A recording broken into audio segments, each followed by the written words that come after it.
No, no, it's not. I just started the stream, by the way. I'm I sure. will try not to slurp my tea. Ew. Do you ever do that? You like listen to a podcast and the person like drinks a coffee or drinks some tea and they think they're being like funny or they think they're being dramatic or whatever, and it's just this horrible sound in your ear, and Yeah.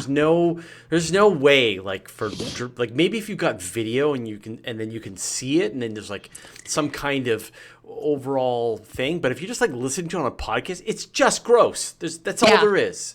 Don't Never do swallow it. live. Don't swallow. Don't slurp your coffee. It's just not Yeah. right. Yes. Venus will be at its greatest elongation tomorrow. That is exciting. Yeah, and it's going to be like the best one until 2025. So, It's been so so beautiful bright. lately. Yeah. So for those of you who aren't being snowed, rained, or otherwise watered upon by the sky, um, Venus is that super bright object that you can see right after sunrise and for a shockingly long period of time after sunrise. So The that whole greatest elongation means greatest amount of time to watch it. Yep. The it is the longest. There we go. It is the longest uh, that it's going to be. Well, Angular I mean, the great separation. thing about it, right, is that you're going to get, if you want to take a picture of Venus, right, like because these planets, as they get closer to the horizon, they get, you're seeing through more and more of the atmospheric layers. But when it's really far up and it's, as far away from the horizon as possible, then you can take the clearest images of Venus. So in theory, you're going to be able to take the clearest images, but it's not necessarily going to be at its closest point. It's not necessarily going to be at its, at its coolest shape, but it is Right. going to be sort of the time that you can take the clearest picture of it. Although It won't be round. it won't be round, but Venus is I like know. not round. I Yeah, and even when you take your clearest picture, all you get is is a bright shape because there's no surface features that you can take at all. So anyway, so our 6 week cold snap is gonna break tomorrow. Cool. I am flying out to Boston for the Aresia Science Fiction and Fantasy Convention to talk all the science. And it's supposed to be snow and ice pellets here that I'm escaping to go there, where last year I got snowed upon. So I think I'm just going to be cold this weekend, no matter what. But this means it's time to pull out my most heavy duty warm costumes. Right. For the convention. That's a sort of an additional cargo space that you have to take with you is all of your costumes. You're a heavy cosplayer, so Well, luckily, I'm also a fairly small person, and I mostly do costumes that are fabric rather than fabricated. right. I'm thinking there's going to be a velvet jacket and a bustled skirt, and I'll just take one size up on my suitcase and chuck a bag versus taking all my bags. Or the power armor. Yeah. That's awesome, but I don't own it. So we've been talking about video games. So now I'm playing XCOM 2. Uh huh. Oh my god, it's so good. It's literally my perfect game, which is that it's a brutal, punishing game that gives you no mercy. And I put it on Iron Man mode to make it even tougher and sort of a harder level because I was able to do really well on XCOM. It's so good. It's so good. I love that game so much. I need to come up with a guide to space topic that somehow lets me talk about it. Cause That's yeah. so. How can people find you on Twitch? Oh well, not on Twitch. I'm not live streaming anything. Although Okay. maybe I could eventually. I'm just F Kane on Twitch. I really Okay. I will I think. But no, Steam is the way. Which is join me on Steam and then just if you see me playing XCOM, go ahead and join my broadcast. I think, and then you can just hang out with me and watch me play. But I got tons of friend slots on Steam. I got like 500 friend slots, so I've leveled up my account quite a bit. So invite me as a friend. And I made a group, which is going to eventually turn into a thing. I don't know, on Steam. Okay, so if you're wondering what it is that you have stumbled into, we are going to be doing a live episode of Astronomy Cast. We're going to be talking about the butterfly effect. We'll take, I don't know, X minutes, and then when we're done, we will stick around and answer your questions about space and astronomy. Now, we're doing this at a funny time because you're off to this convention, and then, Yes. but the weekly Space Hangout will be at the normal time on Friday because I'm not going anywhere for months and months and months. And I will be back next week. So hopefully next week we'll return. We will return at our normal bat time on our normal bat channel. Normal bat time, normal bat channel. Yeah. Okay. Oh, and I'm pleased to announce we just released our latest episode of The Guide to Space. So talking about Marsiforming ourselves. So we're Excellent. back in, we're rolling again. Actually, I want to pick your brain. I need to find out. I want to do an episode about the ultimate limits of the universe in terms of like energy and time and such. So anyway, we'll get there. What do we do again? Oh yeah, that's right. This is an episode of Astronomy Cast. Oh, and I'm gonna say hi to a bunch of people. Still, I gotta get back up to speed. And there's a whole new live chat in YouTube. So thanks, YouTube. Hi to Arnold Post, Avery Goodstory, Benjamin Vogt, Carolyn B, D Hardy, David Joseph Wesley, Phil Flipsy, Frederick Ulfes, Guido Bibra, Hilg Björkog, Mokopa, Nancy Graziano, Ott Kopelma, Paul Stewart, Phil Wilcox, Quickie Koala, not Quirky Koala, Susan Murph, Tak Tang, Thomas Traniker, Tom McIntyre, and Valdegast. I just closed the... Wouldn't think that I know how to do this. I just closed my Capo chat again. Okay. I'm all right now. Oh, just bear with me today. I am blaming this on the allergies. Or the head cold. Whichever it is that is starting to find its way into my brain. The congested The congested head. Okay, cool. I've come to the conclusion that spiciness should be like not in jalapenos, but in how much it decongests your head. Yeah. Because I can't tell you the number of times I've joyfully ordered something because spice works better than decongestant. Yeah, to get some sushi and just wolf Wasabi it up. Yeah, wolf down the wasabi. Yeah, that sounds like a good idea. Okay, I'm ready to press record. If you're ready to press record. I am ready to press record. I am not recording on the right device though. Okay, hold on. I'm sorry. Okay, now I'm pressing record again. Okay. I am recording on the correct device this time. Oh, I'm going to make sure I've got my phone turned off. Okay, I press record as well. Hello, Chad. Hi, Chad. And welcome back to Canada. Chad's back on the 14th. We're hanging out on Saturday, and we're gonna shoot some more videos and maybe have a beverage. Okay, here we go. Astronomy Cast episode 435. 435? Is that a thing? No, that's not a thing. Let's restart the recording just so Okay. so this never happened and Chad is unaware. Okay, I have deleted that. I am Okay. ready to press record again. Yep. I'm pressing record again. Oh, people are saying that you're a little too loud. I'm going to turn you down a bit. Okay, I've turned you down a bit. Here we go. Okay, I press record. I'm recording. Okay, hello, Chad.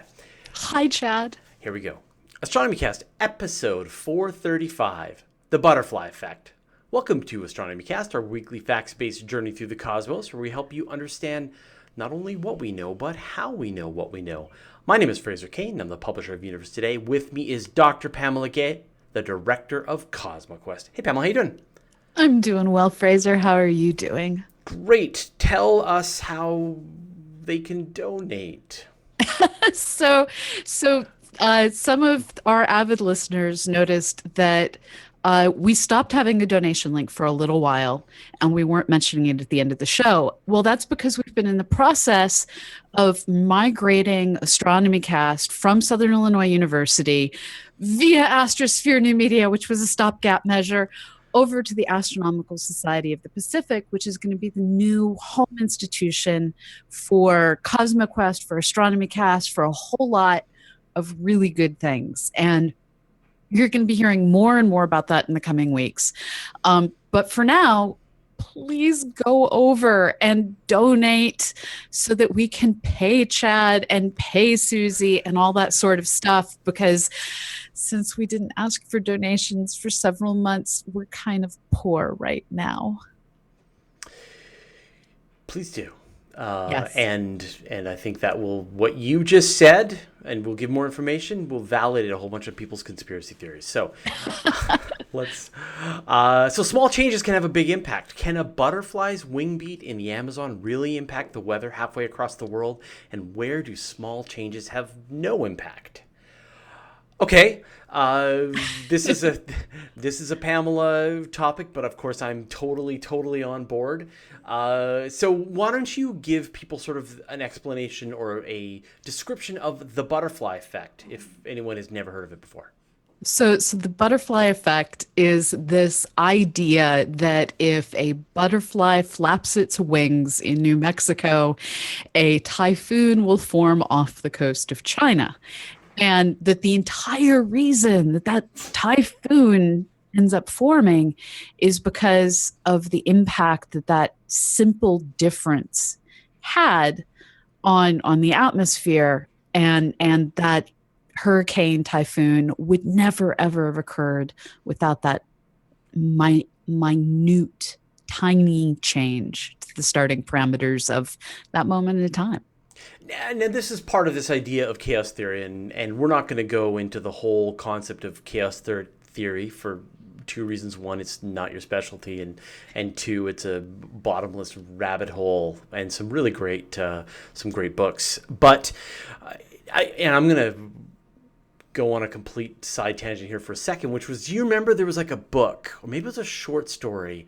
Was it an Arthur C. Clarke, Robert Heinlein? I forget. Someone got a time travel device and they went back in time to like the dinosaur age, and they stepped on a butterfly and everything was different, and they came back and then they noticed that they were going to like hunting dinosaurs or something like that back in the Jurassic period, and they got back and then they looked at the bottom of their shoe and there was a dead butterfly, and so that is so just that one change of, I guess, of stepping on a butterfly back in the Jurassic period completely changed time in the future. But and one of the reasons that I picked this change is we're at a huge point in change. It feels like for the whole planet. We're watching the weather change. We're watching politics change. There's Trump, there's Brexit. Everything is in flux. And I keep hearing random statements like, well, so-and-so wouldn't have happened if only I'd eaten something different for breakfast, and you can't prove me wrong. Right. Okay. But, strictly speaking, where does the butterfly effect get... where do scientists sort of really consider this? So the reality behind the butterfly effect is there are certain calculations, which means there are certain physical situations where the smallest of change in the initial parameters causes a radical difference later on. So this whole concept actually came out of how many decimal places someone typed into a computer. There was a meteorologist working at MIT, Edward Lorenz, and back in 1961, while he was working on a big old slow computer, fast for its day, a big old slow computer, he needed to rerun one of his atmospheric models, and he didn't want to rerun the entire simulation because that takes time. Lots of it, because 1961. So what he did was he picked it up partway through the run, typed in the number that was in his output, which was only output to 3 digits, and set the model going. And very, very quickly, just a couple months into the simulated time of his simulated weather pattern, the two graphs he was looking at were radically different. The models diverged greatly, and he was trying to figure out, had he like blown a vacuum tube? And I just love the idea that you'd get a different calculated value if you had vacuum tube failure. But it turns out what actually was happening was his software, when it went from one step in the model to the next, was using 6 digits. And the difference between the 6 digit number he didn't type in and the 3 significant digit number he did type in was enough to create wildly different scenarios for our atmosphere. How many digits does reality have? And that would be where the problem is. Right. So you have situations where it isn't even possible to begin to understand all the different things that are going to have a massive impact on an outcome. And at the same time, which is the reason I wanted to bring this up, there are times where massive changes have absolutely no effect at all. Right, and that was sort of the counter to this. So there's this idea that for certain kinds of situations, things will tend back towards the norm. That there is a damping effect that's going on. That even if there are these changes, they have no impact. So can you give us some examples of that? So for instance, if we tried to start the moon rotating again, just to throw out a crazy thing, because this is what we do on Astronomy Cast. So if you try to start the moon rotating again, then it would eventually go back to exactly where it is right now. If you tried to desync the Galilean moons that are not tidally locked, that have synchronized orbits, they would eventually work themselves back to exactly where they are right now. So we have these situations where you try to change the outcome, and we've all experienced this with human interactions. Some of us have tried to do crazy things like I had my Jeep emergency brake not work real well once, and I attempted to stop my rolling Jeep with my own force of effort, and it didn't work quite as well as the curb it hit 2 feet later. Nothing was injured in the rolling of Pamela's Jeep. I think somebody died recently from their Jeep rolling back. Someone from the cast of Star Trek. Yeah, yeah. I was careful not to get myself trapped anywhere. Okay, good. Yeah. But there are situations where radical change does not change the outcome of the scenario. And there are times when radical change in the outcomes comes from the smallest change in the input.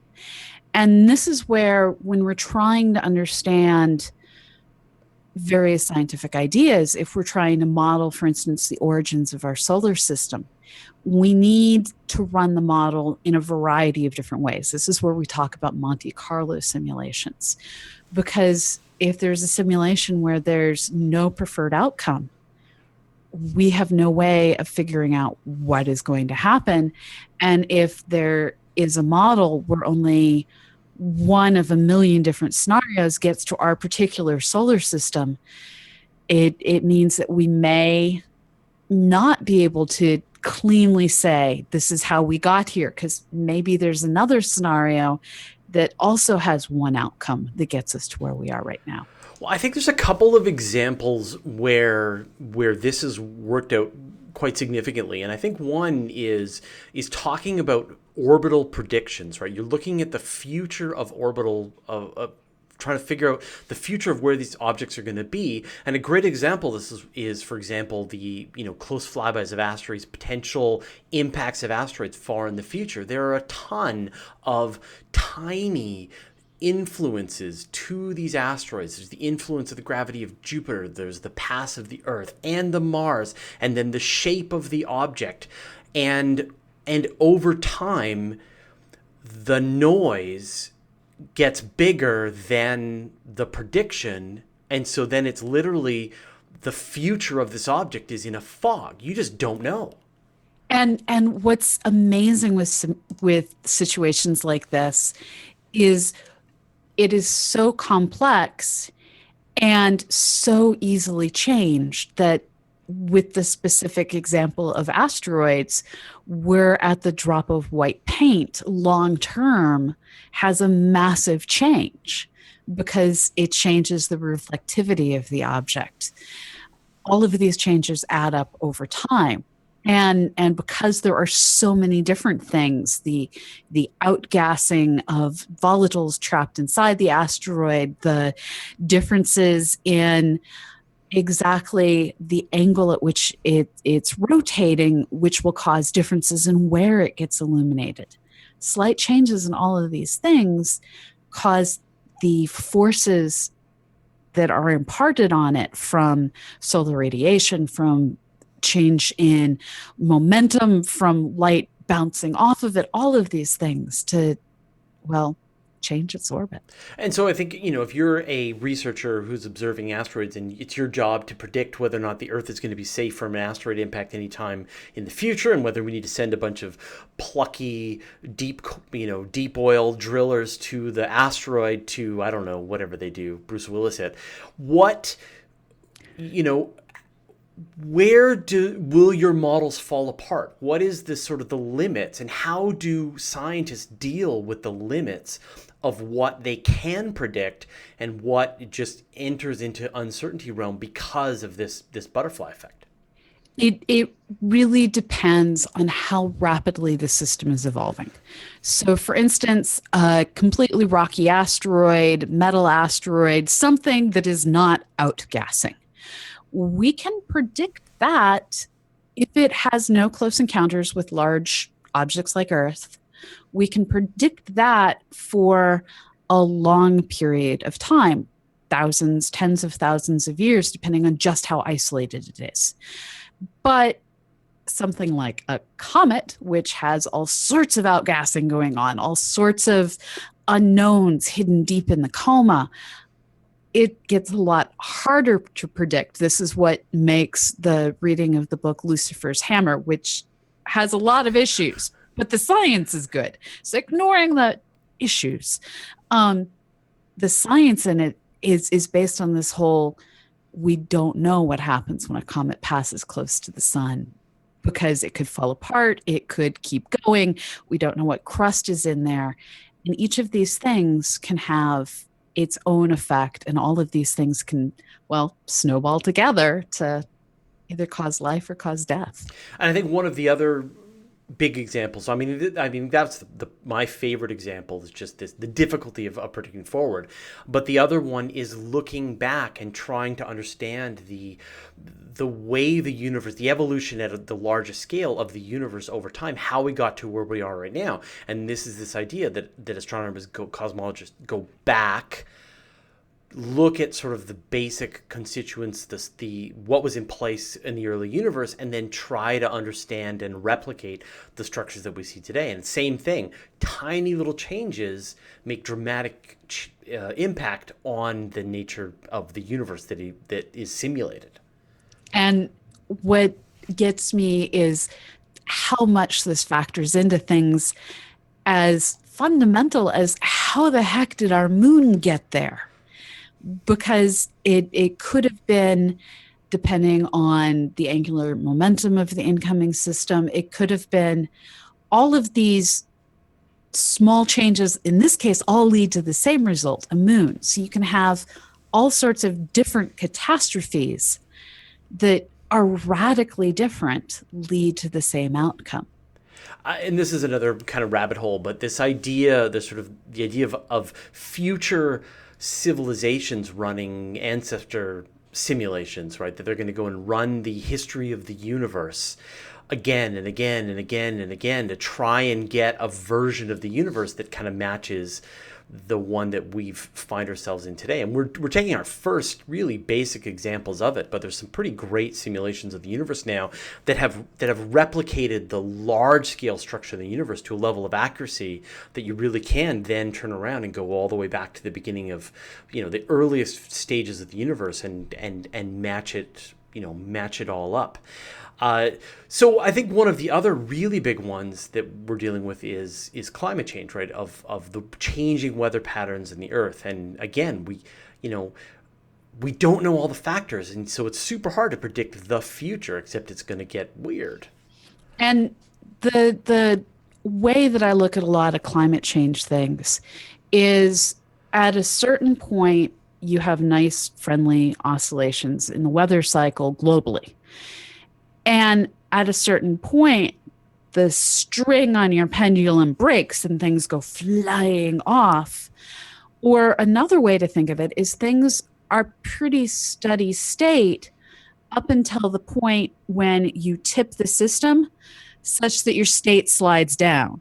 And we've all been there trying to stack things in the kitchen sink until all of a sudden, nope, gonna crash. Or we've set things on, the one I do that drives people crazy is I'll set my laptop on a sloped bean bag, knowing friction will hold it in place until the dog comes along and changes the slope just enough that it starts sliding. And because of the vagaries of humidity, of how dirty is my laptop, of how roughed up is that part of the beanbag, the angle at which it starts radically sliding is going to vary from day to day. And with climate change, we honestly don't know if we're past the point of no return for our planet or not.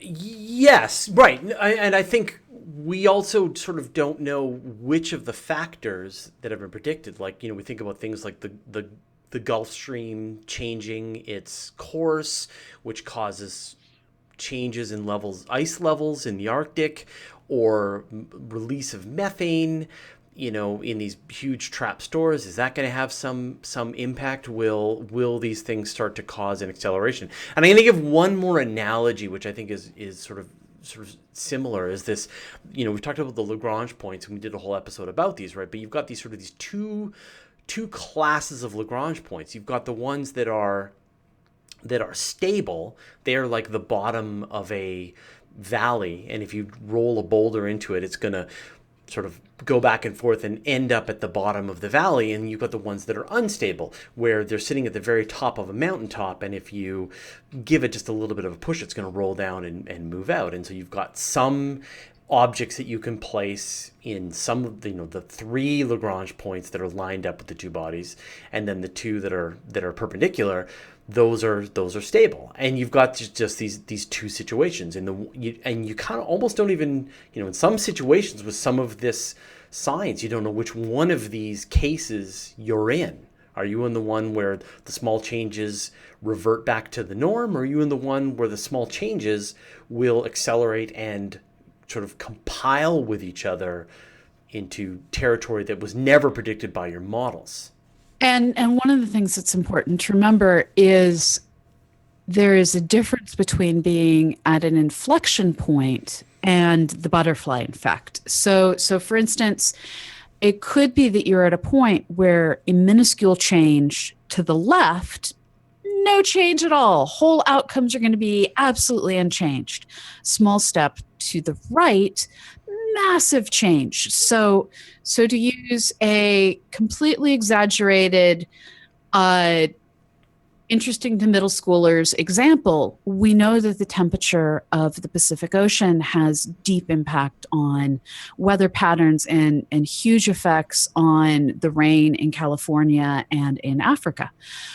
Well, if you dumped a glass of cold water that you're drinking into the ocean while you're out swimming off of a I don't know, fishing boat, everything might be totally fine. Whereas if you instead pee in the ocean, you put it over the edge and suddenly you've hit the trigger point. Now, this is an exaggeration meant to amuse the middle school brains in all of us. But that's an inflection point versus it being the butterfly effect, where two minuscule changes in any direction have radical changes in the output. So as a researcher, and as you're, putting together your work and trying to make models and predictions of the future, which is something that we always want, right? I mean, this, at the heart of it, is that we as human beings want some certainty about the future. We want to know what is going to happen down the road, and what is, which of the ones should I floss my teeth? Should I recycle my garbage? Should I, these are all things that we as human beings want to know, and the onus is on the science researchers to make these kinds of predictions. So what are the, if you're a researcher, or if you're trying to look at research from afar that's making some kind of prediction, how do you know it's into this kind of territory, and how can you kind of minimize the uncertainty and impact of what you're doing? Well, the question you have to always ask is, what is the dominant variable? So to use examples like you were talking about, we're now finding that the relative variable for whether or not you get cavities is not necessarily flossing your teeth. It is not necessarily how much candy you eat, but in many cases, it has to do with what flora, what microbes and bugs you've picked up that are living in your mouth, that floss and that everything else just probably isn't going to affect. It's going to happily sit there and chew on your teeth. So it might come down to, who did you kiss when you were 12 behind the school gymnasium and you picked up the wrong flora from them? There have been studies that have looked at relationships between, did your mother have cavities and did you breastfeed and thus pick up some of that stuff? So we have to try and figure out what are the dominant variables, and often we misidentify the variables initially. So thus the decades of, and you must brush your teeth and floss 2 to 3 times a day, preferably 3 times. And I don't know anyone who flosses at work unless they've really been yelled at by a dentist. So we have to figure it out, and we have to know that sometimes we're going to be wrong. And it's by, okay, let me try moving this variable around and see, oh, that's where the impact is. Let me move this variable around. Oh, wait, no, that one has a bigger impact. We have to check each of the variables, move them all around. And if it turns out there's one variable that causes things to go utter chaos when you change it the slightest amount, that probably tells you can't actually predict anything. And I think a great example of seeing the butterfly effect play out is some of the crazy real-time trading computer software algorithms that were created, where these kind of crazy networks of computers were trading according to these models that the various financial people had developed, and they went off the rails. Various feedback mechanisms grew bigger and bigger and bigger outside of what was expected. You got all these you got black swan events, but these computers are designed to just make, act on the information as quickly as the data and computers will allow them, and you just get this enormous cascading feedback effect that just goes on and on and on. And that's a good example, I guess, of you not anticipating the implications of the model that you've created. It just gets bigger and bigger and bigger, and real money is at play, and billions of dollars are lost until somebody comes in and flicks the switch. Some things, there are no switches that you can flick. Right? And what's crazy is, with the stock market example, there's an amazing radio lab on this, actually. The length of the cable between the stock market and the trading computers actually has an effect with modern computers, because they're so fast that the speed of light delays between the computer and implementing the trade matters. And so they actually have a room set up so that all of the computers have the exact same electronic distance from the trades. That's crazy. Man. So, if there was like one kind of science that is sort of most greatly impacted by this, I mean, I think we talked about astronomy and talked about sort of predicting orbits as one of the toughest ones in your field. What are some other places where people should be looking out for this? It's really anywhere that turbulence has to come in. Turbulence is the great evil.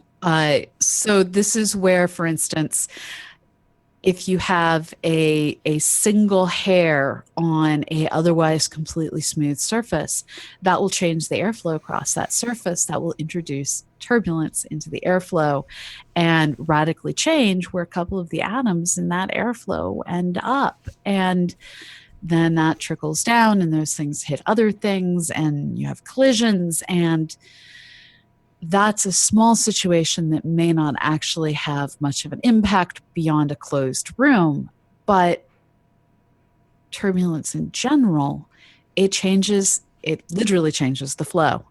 And those changes add up quickly. And if you've ever looked at turbulent water, for instance, coming out of an open fire hose, you can't predict readily from one instant to another exactly where the splash is going to be, where the next droplet of water is going to fly off.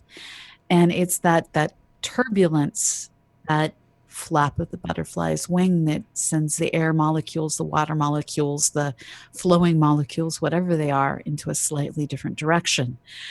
That creates so many headaches. So many headaches. Well, thanks, Pamela. Oh, and I just want to let people know, if you're watching this live on YouTube, or if you want to watch the YouTube channel, we now spend half an hour answering people's questions. So if you're listening to this as a podcast and you want to see 30 minutes of more show, go ahead and check out the YouTube version of this episode. And remember, if your dog leaves a dog toy in the backyard, the air flowing across it will be different, and you have just changed the world. Nice. We'll see you next week. See ya. I just need to insert some silly. Okay. This was 4:36? 4:35. Okay. No. Yes. Yes. Yes.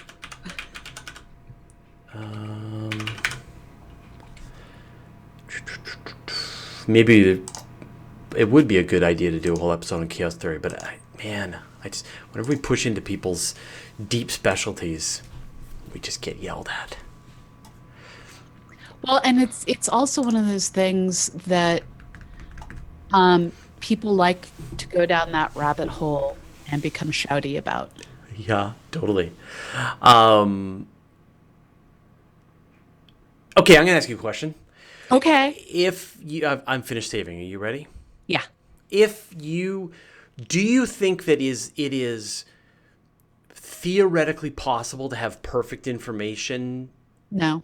In it's sort of one of those ideas of like I was talking with my son about this morning, actually. We're talking about sort of predetermined, that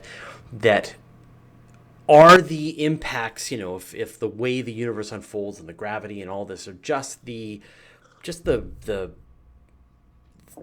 atoms bumping into each other and over the vastness of the universe, and if you could run the universe back like little billiard balls, is the universe kind of predetermined, that we are just following the, even though we think we have free will, we are really just following the billiard collisions of an infinite number, a finite but enormous number of particles.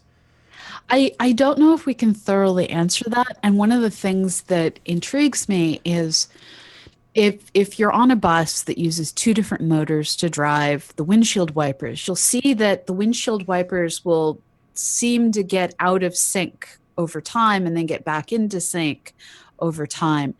And I have to ask, is it possible that two slightly different universes end up periodically looking the same, or even once looking the same, such that we could never know if there was another solution that got to this moment in time, but didn't perhaps get to the whole universe of histories? Right. So I guess the question is, like, if you took the universe as its current state, as its initial starting state, and you just ran that universe, you went and just ran off those big bangs one at a time, would they unfold exactly the same each time? Or would there be uncertainty? Would there be differences in each one? Or would they all run exactly the same? So If so they're the according exact starting position. so according to quantum mechanics, you are always dealing with a probability of outcomes for quantum particles. So this doesn't have to do with butterfly theory. Now Yes. we've No, absolutely. No. wandered back into quantum mechanics. So with quantum mechanics, you can't say what any one particular particle will do with certain kinds of interactions. And due to that, each time you run the experiment, you would get a different outcome. Right. Okay. So blame quantum mechanics, not So, butterflies. thanks to quantum mechanics, the universe is not predestined. If it was only the butterfly effect, if we could perfectly Sure. measure absolutely everything down to the smallest detail, we'd be good. Can't do that, but we'd be good if we could. But because of the probabilistic outcome of quantum mechanics, can't.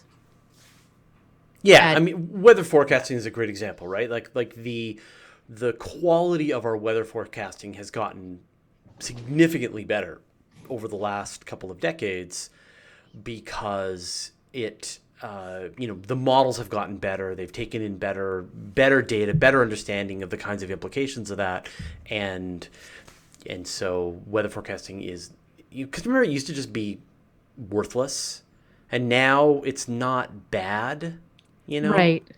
And it depends on where you live and how good the data is.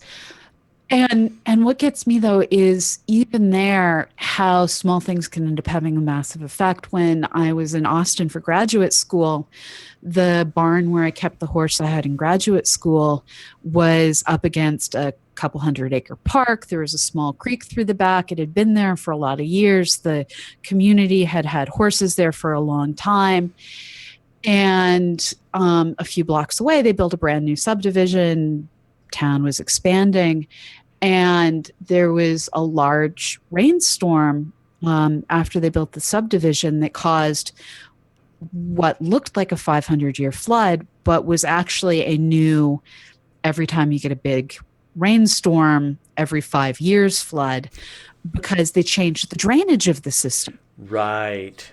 And we were lucky. There were no humans. There were no horses. I think there was a couple of pigs that got killed, but there was very little loss of life. But there was millions of dollars in loss of property due to this flood, due to change in drainage. Right. So, yeah, massive Yeah, changes.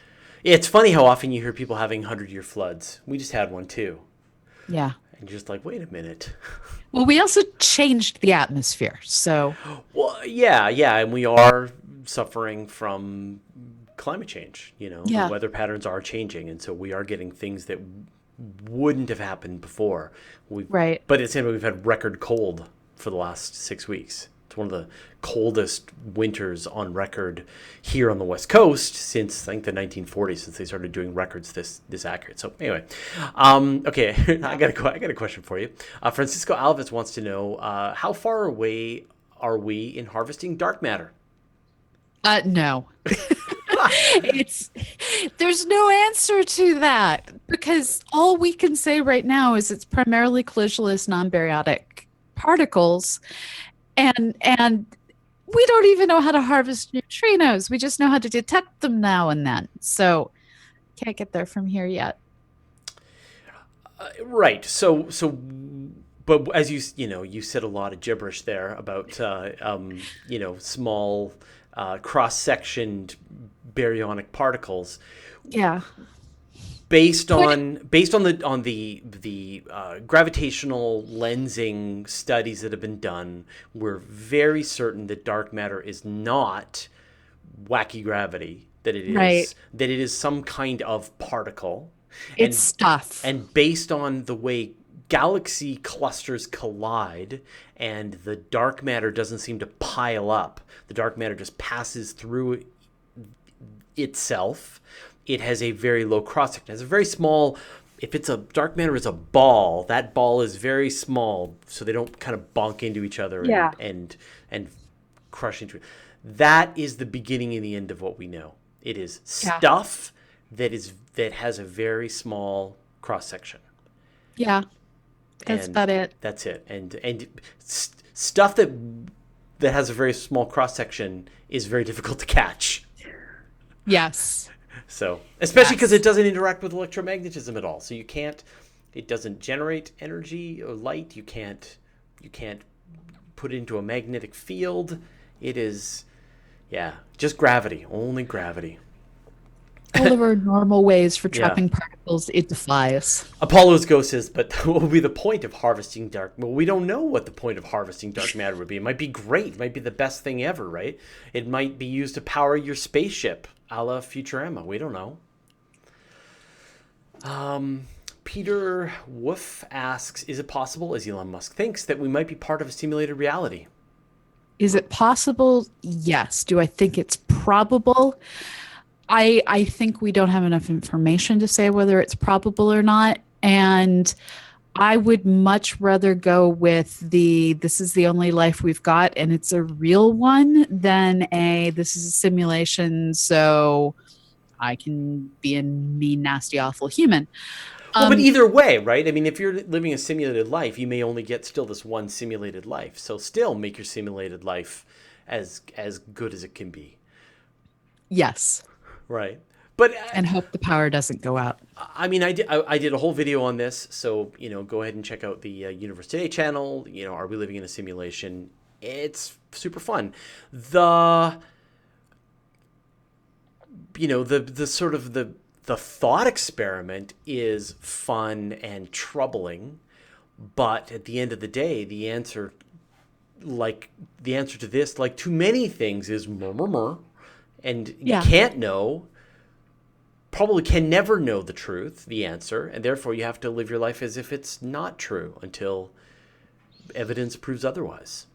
And just like when we were small, the discussion of is there life in the universe, we had nowhere near enough data to even begin to answer that question. We didn't know how frequent water was. We didn't know how frequent planets around other stars were. We didn't know how frequent heat was, which seems like a stupid thing to not think about. But Titan, Europa, we didn't think of those as places with potential for life when we were little kids. Now there might be life on Pluto. There might be life on Eris. Life is everywhere, maybe. But at this point in time, we don't have enough even understanding of what the variables to explore would be to say whether or not we're in a simulation. We have no Drake equation. Yes. So, yeah. And until there's some way to reveal the source code, some way to catch the developers trying to cut corners. Yeah. Berkog says, where's the exit from the holodeck? Have you tried that? You just said like, holodeck, exit. Back in November, there was one of those nights where me, my dog, my Baileys, and my ice cream were looking for that. Yeah, it's Canada. We're the exit. Yes, that's true.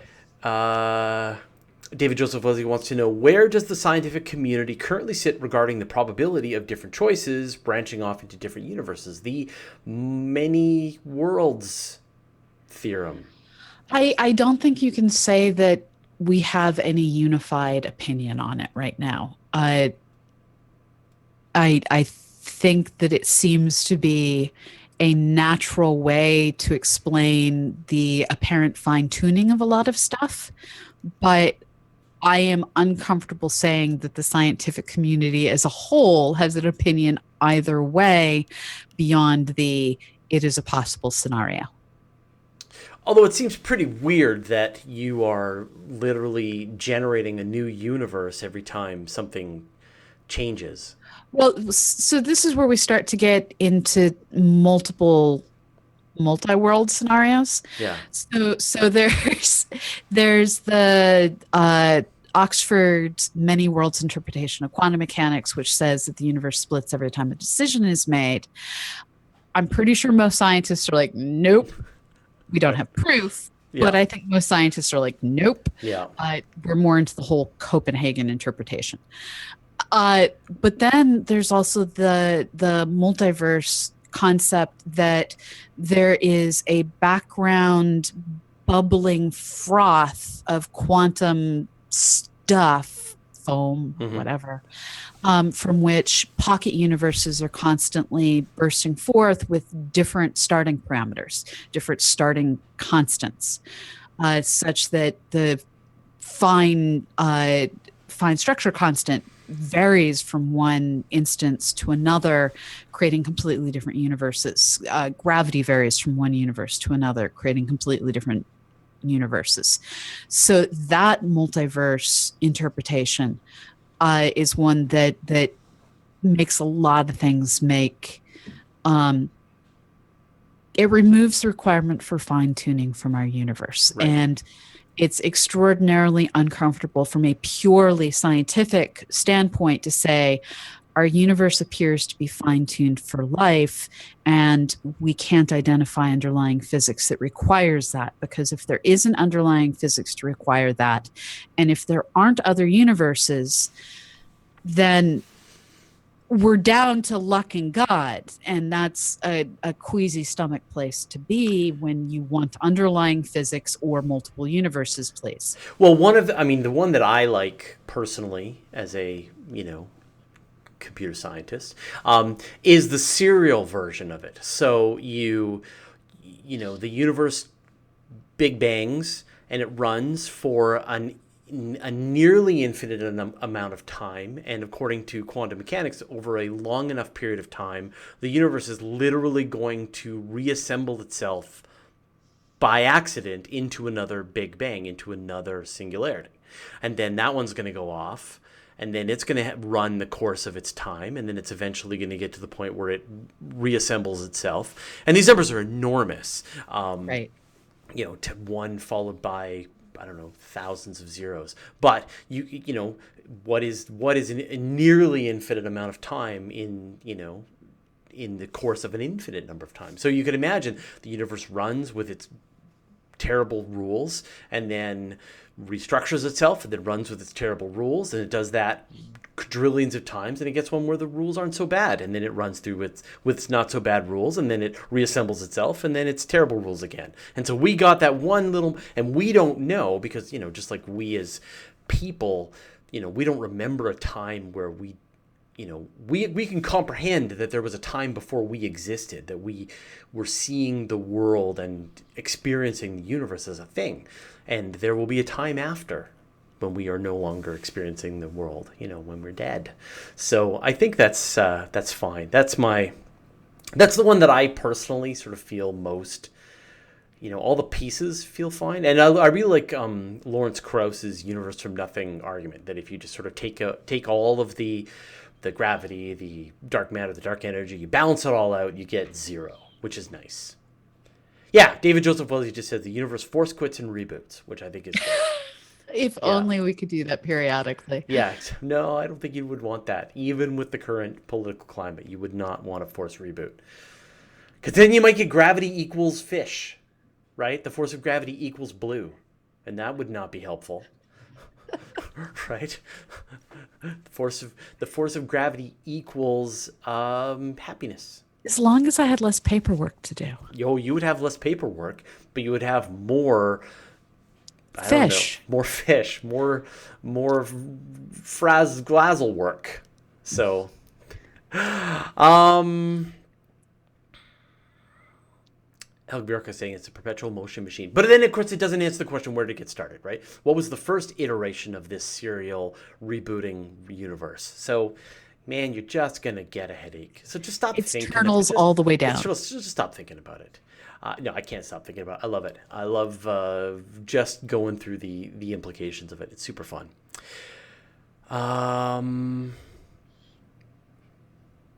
Let's see. Gravity Equals Fish is my favorite Douglas Adams fanfic. Yeah. Yes. Man, my daughter has started writing fanfic. It's pretty hilarious. She's been writing Steven Universe fan fiction. Excellent. Yeah, it's crazy. The kid has not fallen too far from the tree on this one. I think she and her buddy are writing a story, and they plan to do 50 chapters. And they're like 19 chapters in. My 15-year-old daughter has written a 20,000 word story now so far. Yes. And going strong. So I can't even imagine writing that much when I was that young. You played D&D. You wrote that much when you were that age. Sure. No, I actually wrote a book when I was 19. I wrote like a 100,000 word book when I was 19. So that was when I first started writing seriously. And I will never do it again. People ask me, it's funny every now and then, like, Fraser, do you want a book deal? I'm like, no, I do not. No deal. I don't care how much you want to pay me. I will never do. I will never write another book. Our intro says, how do you cook a fillet of gravity? Google's that. So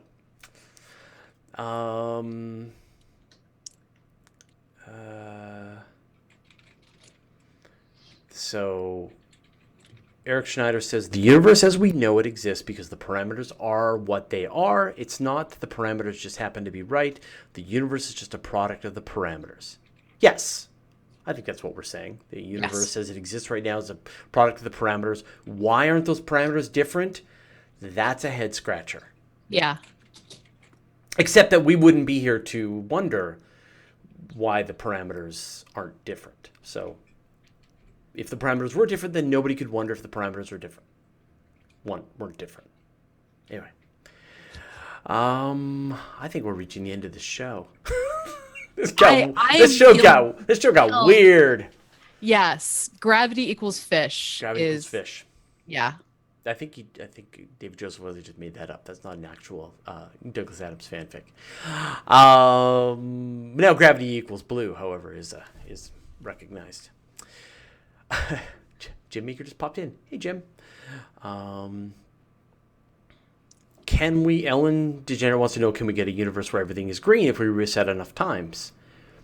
Anything that super boring. Well, but by that theory, right? Anything that could be possible if you run it an infinite number of times will happen. So as long as it is possible, then it would be possible. But universe equals green implies that the entire universe is, for all of its existence, one wavelength. So I suspect there are certain null conditions where that pops into reality and goes straight back out. So it's like infinitesimally short, very green life. It's hard being green. So hard that we don't even have stars that are green. This episode went sideways. Valdez wants to know, will Apophis kill us all? Yes, no, we don't know. I'm reading Lucifer's Hammer, wrong person to ask. Are we talking about the Stargate Apophis? Then the answer is yes. If we're talking about the asteroid Apophis, then the answer is probably not. Yeah. But eventually, yes. Almost certainly yes. Or we'll kill Apophis and throw it out of the source. Yeah, you know what? We've gotten all weird now, so I think it's probably best that we just shut this show down. Thanks everyone for watching us. Thanks Pamela for bringing the brain. Maybe next week you'll explain a little more about that weird new introduction that we did. Yeah, and everyone, please help us pay Chad and Susie. Sure, that would be great. So where do they go? Astronomycast.com/donate. Astronomycast.com/donate. Yes, and so if you were there trying to jam your wallet into your computer and it wasn't working, it should be working now. Try jamming your wallet into your computer now, and it should work. Hey, Weekly Space Hangout tomorrow. Don't forget to go and see Venus. Don't forget to download our free book. And if you're in Boston, come see me at Eurasia this weekend. Awesome. We'll see you all next week. Goodbye. Bye.